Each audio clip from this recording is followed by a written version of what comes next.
If you really want to know what makes it go, what takes it high or sends it low down, well, you can work it out if you just learn about the way things work. If you really want to know how it can ride or bump and jump or glide and slide, you ought to take a little look inside the way things work and watch the thingamabob that turns the knob, that makes the jigger jig, that turns the thingamajig, that pulls the trigger, that makes the digger dig. If you really want to know how it can fly without a wing or string to tie with, you find the same simple rules apply with the way things work.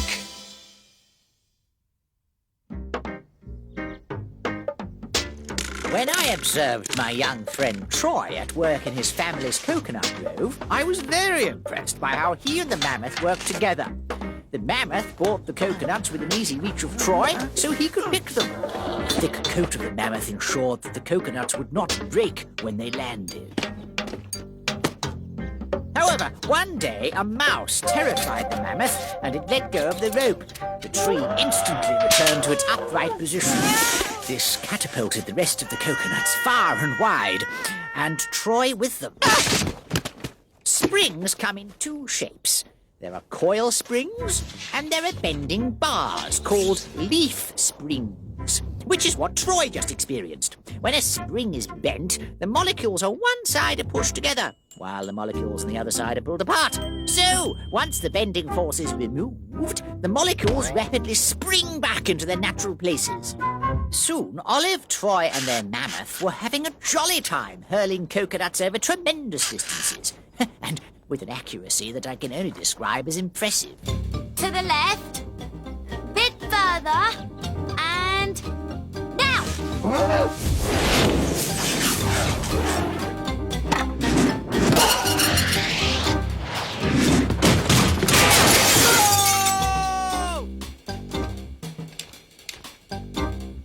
Who did that? Uh-oh.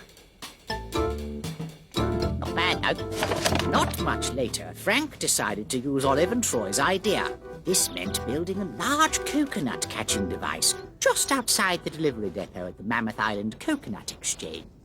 All right, kids, stretch it out nice and wide. We want to catch every one. Frank had forgotten to consult the depot foreman about this new delivery scheme. That'll never work. Oh, yes, it will. And what's more, I guarantee it'll double your coconut revenues in just 2 weeks. I'll give you 2 hours. 2 hours? But that's impossible. 2 hours. 2 hours, done. Just wait till you see this. OK, Pilbeam, let her go. Right, that's our cue. Let her go. Incoming! However, their first effort did not go 100% as planned. Where? There.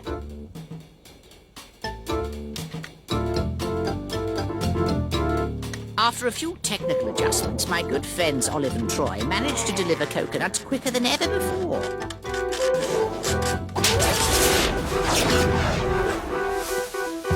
That's not bad. Send a message to Frank to keep coming. Oh?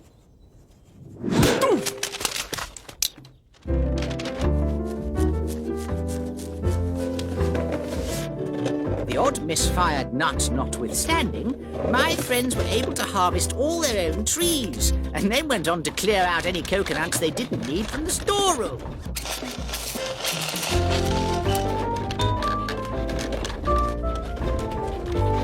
Troy! How many times have I told you to shut that door? You're letting the mice in. Don't worry, Auntie Brenda. I'll sort it out. I'd chew you two.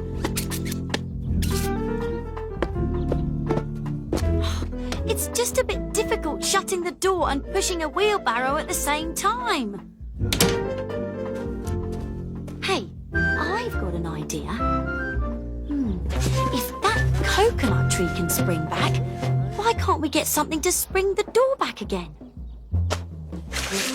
The door closer is based upon a coil spring. It tries to return to its original length once it has been stretched. And in the case of the door closer, it takes the door with it. Once the door had had its closer attached, Brenda was much happier, which was more than you could say for the coconut-loving mice. Meanwhile, down at the Coconut Exchange, the foreman received an order from his boss to bring in 800 kilos of fresh coconuts. How many? Where are we going to get 800 kilos of coconuts from by tomorrow? From Frank, of course. Tell him that's how much we need in his 2 hours.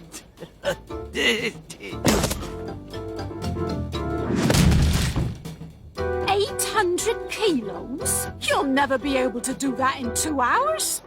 Of course we will. We can harvest those wild coconuts on the eastern slope.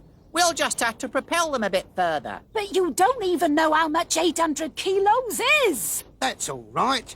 We'll weigh them on Brenda's new kitchen scales. Don't be silly. There's no way you can weigh 800 kilos of coconuts on my scales. So what are we going to do then? Don't worry, Frank. I've got an idea.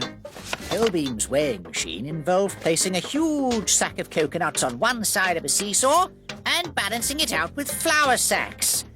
He didn't get very far with this scheme, however. Oh, hold it right there, Hellbeam. Give it straight back. Oh, But it's baking day. Brenda.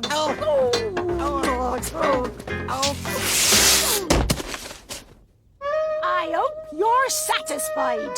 I wonder if there's such a thing as a scale that doesn't use flour sacks.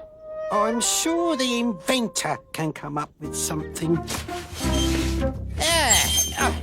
In a simple weighing machine, the object is hung from a coiled spring. The heavier the object, the further the spring extends. Marks down the side of the scale give you the weight. How many kilos is that then? Only 10. Once Frank realised just how huge this order really was, he called for a drastic increase in the coconut harvest. We must climb every mountain. We must search every beach. We must not rest until we have picked every last coconut we can find on this whole island. Where's my tea? But the further they strayed from their target, the more coconuts went wide of their goal. Watch it! Here comes another load! What are you doing? You'll get pounded to pieces! Are you kidding? This is the only place they haven't hit.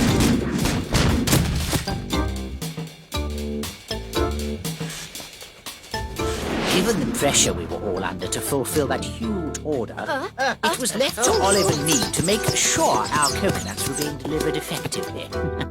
We had even invented a special clockwork timer to keep track of the dwindling time.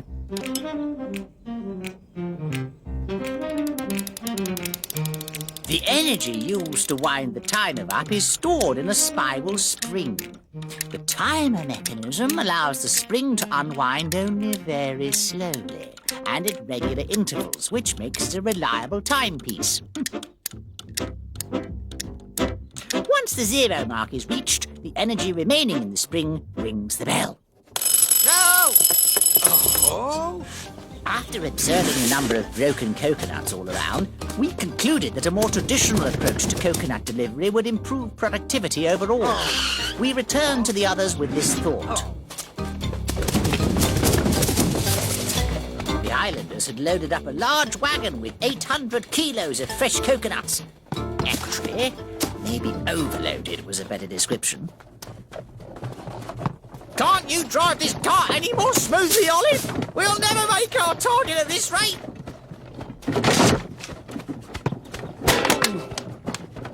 And stop cracking those coconuts, Troy, or we won't be able to sell them. It's not our fault. What we need is some way of stopping all these bumps and potholes from shaking the cart so much. Oh, ow! Oh, oh, oh. See?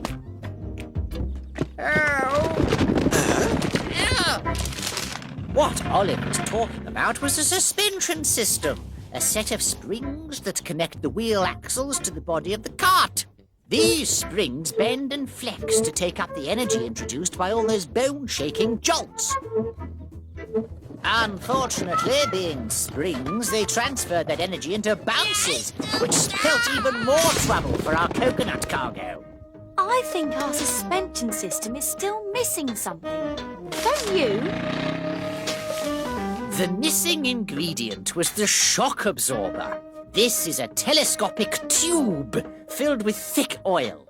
Friction between the oil and the moving parts inside slows the movements of the springs and prevents the passengers from bouncing up and down. All this worked beautifully, and the cart trundled down the track relatively smoothly. That is, until the mammoth suffered a very different kind of shock.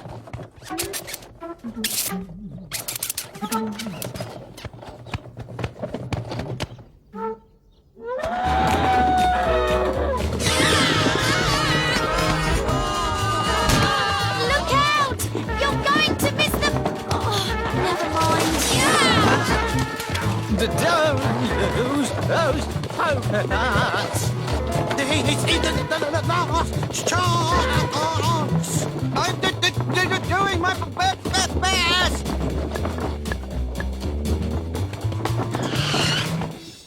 There we go then. 800 kilos of premium coconuts and not a single crack. About time too. What do you mean, not a single crack? We want them cracked. What? But, Of course. How else are we supposed to get the milk out of them? Not to worry. If you crack them all open now for me, I'll definitely consider paying you something. Don't bother. We're taking these back. yes, you can't have them. Why not? Because they're not cracked. So where's my order then? There it is. They're all cracked. Go on then, pick them up. They're all yours. No! Quick, get them before the 2 hours is up!